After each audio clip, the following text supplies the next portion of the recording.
Oke, bismillahirrahmanirrahim. Assalamualaikum warahmatullahi wabarakatuh.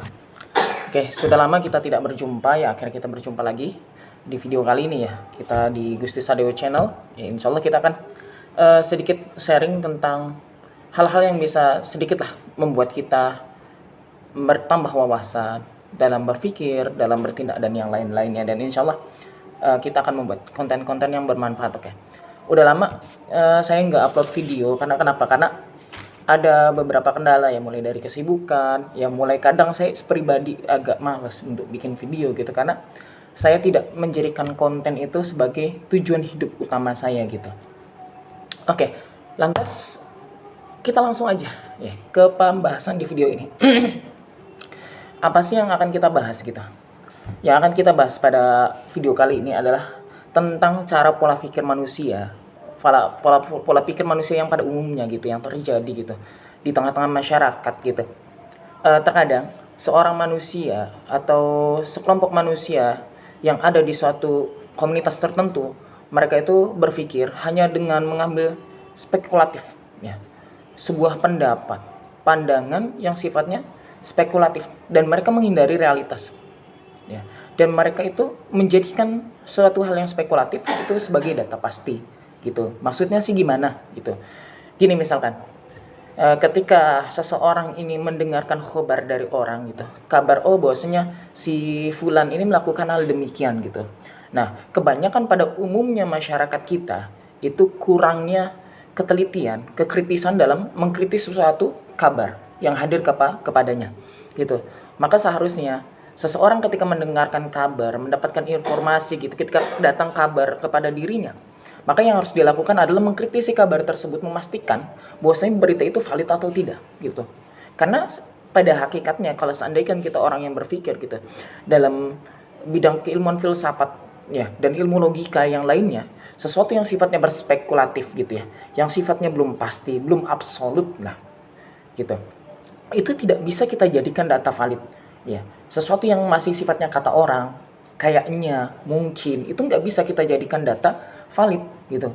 Dan kita jadikan data untuk menjadikan hukum, menjudge sesuatu gitu. Nah, inilah yang pola pikir yang menurut saya masih agak salah gitu, atau kurang tepat yang ada di masyarakat ini. Dan saya sedang merenungi itu nih, beberapa hari ini saya berpikir gitu. Tapi itu juga masih bisa kita atasi ya. Kita atasi dengan apa? Dengan cara berdiskusi ya, banyak-banyak berdiskusi, mengobrol dengan satu dengan yang lainnya gitu. Nah, lalu ada hal yang saya renungi beberapa hari ini, yang saya dapatkan, ya ini sebuah kata-kata yang akhirnya saya rangkum bahwasanya tidak ada pemikiran yang sempurna dan tidak ada sebuah pendapat yang absolut. Maksudnya gimana? Setiap orang itu mampu untuk berpikir dan menghasilkan buah pikirannya gitu. Tapi tidak ada hasil daripada buah pemikiran manusia ini yang sifatnya sempurna, tidak terlepas daripada kesalahan ya. Karena walaupun pendapat itu benar ya, pasti akan mengandung unsur kecacatan walaupun itu nilainya sedikit gitu. Karena kenapa? Karena dia adalah manusia. Maka untuk menyempurnakannya adalah dengan pandangan orang lain gitu, dengan kita melihat pandangan orang lain gitu. Dan tidak adanya pendapat yang absolut. Karena kenapa? Karena rata-rata pemikiran manusia, ide-ide buah pemikiran kita itu muncul itu didasari oleh faktor-faktor yang mempengaruhi kehidupan kita. Misalkan dalam kehidupan kita, politik kita kurang baik, keadaan negeri kita kurang baik, maka mungkin saja kita mengeluarkan sebuah pemikiran yang mana pemikiran itu lebih menjerumus kepada tentang keadaan negeri, pemerintahan yang bobrok kita. Atau mungkin kita terdoktrin oleh cerita-cerita cinta, kita terlalu fokus dengan perkara hati gitu. Maka mungkin bisa saja kita menjadikan masalah hati, perkara cinta itu sebagai landasan berpikir kita dalam berbagai aspek kita. Nah, makanya sebuah pemikiran itu ada untuk dikritisi ya, untuk dibandingkan dengan satu pemikiran dengan pemikiran yang lainnya gitu. Nah, akan tetapi banyak di masyarakat ini yang masih menuhankan sebuah pemikiran ketika dia melihat sosok ini sempurna gitu, orang ini baik, orang ini tokoh agama, orang ini pejabat gitu, orang ini intelektual gitu. Dia hanya melihat kepada pribadi manusianya. Dia tidak melihat kepada bagaimana cara berpikir orang tersebut, apa yang dihasilkan daripada pemikirannya gitu. Apakah kita bisa menelan seutuhnya, apakah pendapatnya itu murni benar gitu.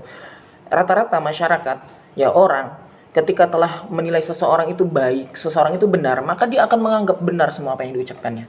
Ya, maka sekali lagi, eh, tidak ada pemikiran yang sempurna dan tidak ada pendapat yang absolut gitu. Jadi pemikiran manusia ini kemungkinan cacat, ya, kemungkinan masih bisa salah gitu. Jadi kita tidak bisa mengambil itu sebagai pedoman yang inti gitu.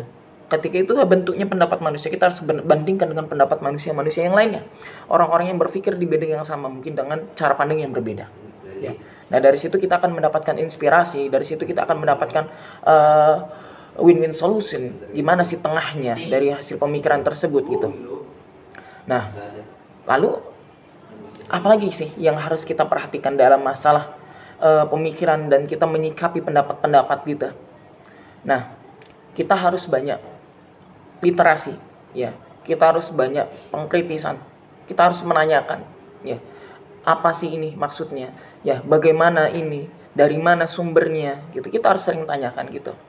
Maka kalau misalkan di sebuah ilmu filsafat, bagian pembelajaran ilmu filsafat, ya salah satunya yang saya tangkap itu bahwasanya yang dipertanyakan itu bukanlah tentang mengapanya, akan tetapi bukan pertanyaannya, ya. Tapi yang ditanyakan itu adalah bagaimana jawaban itu bisa muncul dan bagaimana jawaban itu bisa terlepas daripada segala kekeliruan gitu, ya. Mungkin dapat dipahami gitu ya. Mungkin pada video ini saya nggak akan berbicara, ya bukan nggak akan, dan memang saya tidak berbicara tentang apa itu namanya di dalam video ini tentang apa dalil ayat-ayat itu, kita tidak berbicara gitu. Tapi kita pada kali ini kita hanya berbicara tentang pola pikir dan bagaimana kita menanggapi pola pikir tersebut. Ya, semoga bermanfaat. Jika ada kekeliruan, saya mohon maaf, ya. Saya pribadi manusia, seperti yang saya katakan, tidak ada pemikiran yang sempurna dan tidak ada pendapat yang absolut. Karena kenapa? Karena terkadang pendapat kita itu terpengaruhi oleh keadaan yang berada di sekitar kita gitu. Dan pendapat itu bisa tersingkirkan, bisa tergantikan oleh pendapat-pendapat yang lainnya, tergantung waktu dan perubahan zaman ke depannya. Mungkin sekian, saya tutup. Kurang lebihnya saya mohon maaf. Wa akhirul kalam. Wassalamualaikum warahmatullahi wabarakatuh.